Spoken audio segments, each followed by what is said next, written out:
My name's Sam Boone, and I'm going to be talking about the genetic improvement work that we do with Signet recorded beef herds. The great thing about genetics is that unlike improvements in health or nutrition, that the benefits we see are locked in. We create permanent change in a population that can be seen year after year, and over successive generations, this creates a cumulative lift in performance. The challenge we have in assessing genetic merit is knowing how much is due to an animal's genetics, so the attributes from mum and from dad, and how much is due to the environment in which the animal has been raised, so how much is due to his age, how much is due to the feed that they've had in front of them. And of course, different traits have different heritabilities. So for some traits, the genetic influence is relatively high, for traits like growth rate, for example. And for some traits, that genetic influence is much lower. The environment has a bigger impact. So traits like fertility or calf survival would be good examples of these. However, just because a trait has a low heritability doesn't mean that it doesn't have a high economic importance and shouldn't be included in a breeding program. Indeed, these are the traits that are much harder to influence without some form of breeding records to actually help you. So what do we do within Signet? Well, essentially, we're trying to untangle the genetic and non-genetic influences. So we know about the pedigree of an animal, we know who its mum and who its dad are, and we're pulling through information from those animals and also from other siblings that are recorded. And we know about performance data, so we know how easily the animal was born, how fast it's grown. Sometimes we know a little bit about its muscling or fat characteristics through ultrasound, and so we've got a record of its performance. We then use statistical analysis to tease out all of the non-genetic influences, so we can build in age, sex, and farm feeding effects into our analysis, and what we're left with is genetic differences, and these are expressed as estimated breeding values for individual traits or breeding indexes where we pull together more than one estimated breeding value. We'll talk about that in a moment. The traits that we have available to us would include birth weight, gestation length, and ease of calving, both as a trait of the calf being born due to its shape and size, and also as a trait of the dam, as a trait of the mother, and that's influenced obviously by her pelvic area and how easily she can give birth to the calf. So those things are very important, particularly if you're looking for a bull to produce female replacements or a bull to go on to heifers. We can tease out the growth to 200 days of age that's due to mum's milking ability.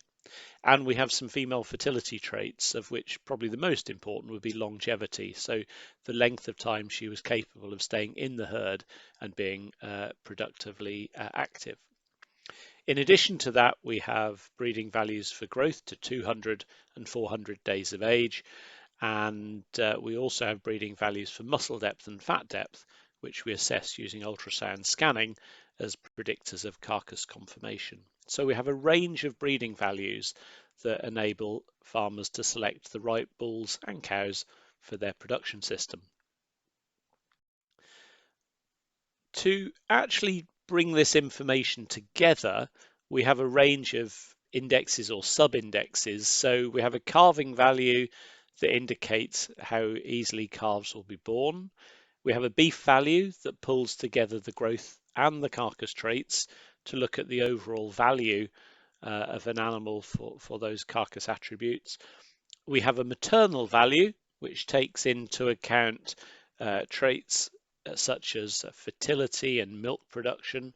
So that's quite useful when looking to breed female replacements. And then we have a maintenance value, which will be driven over time by cow weight. You can then pull all of those together into an overall maternal production value if you're looking to produce suckler cows, and it will take each of those attributes into account. If you're just looking for a terminal sire, well, then you're probably just going to be focusing on calving value so that you have a calf that's born easily, and then beef value so you know about the growth and carcass attributes. So let's just look at an example here. We've got a Sussex bull, and this is his sale card. So First of all, I can see when he was born and when his parents were born. Along the bottom of the sale card, I can see adjusted weights, so I can see that he's fully performance recorded, and I can see he was ultrasound scanned. We then have the individual EBVs and the breeding indexes listed, so I can see calving value and I can see beef value and I can see maternal value listed there alongside the EBVs. EBVs expressed in units that they're measured. So for 200-day growth, that's an animal that's got the breeding potential to be 38 kilograms heavier than an animal with an EBV of 0. So those are the breeding values.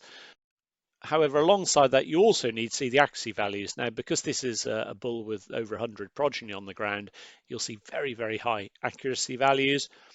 Typically for younger animals or unproven bulls, accuracy values will be lower, and that simply tells you how much we know about the animal's record and how likely the breeding value is to be to the true genetic merit of that animal.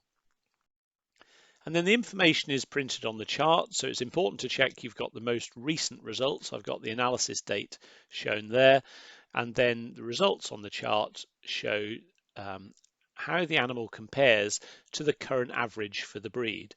So we've got a nice example here that's got positive figures for the calving traits by and large, which are up there in yellow, positive figures for growth and muscling, slightly negative for fat depth, so they're going to be slightly leaner than the breed average, and quite a positive figure for beef value. It's a little bit lower for 200-day milk, so the daughters be a little bit less milky than some of the sires out there in the Sussex breed, but overall it's also got a good positive figure for maternal value. So at a glance, the chart gives you a lot of information about where an animal sits within the breed. So to summarise, genetic variation is really important within beef breeding programs, and it's important to recognise that the degree to which traits are influenced by an animal's genetics will vary a lot from trait to trait. The breeding indexes help to summarise the breeding data that you have in front of you, so pulling the EBVs into a single figure to help with selection decisions, and the breeding charts give a really good way of seeing where an animal sits within the breed. If you would like more information, then just head to the Signet website.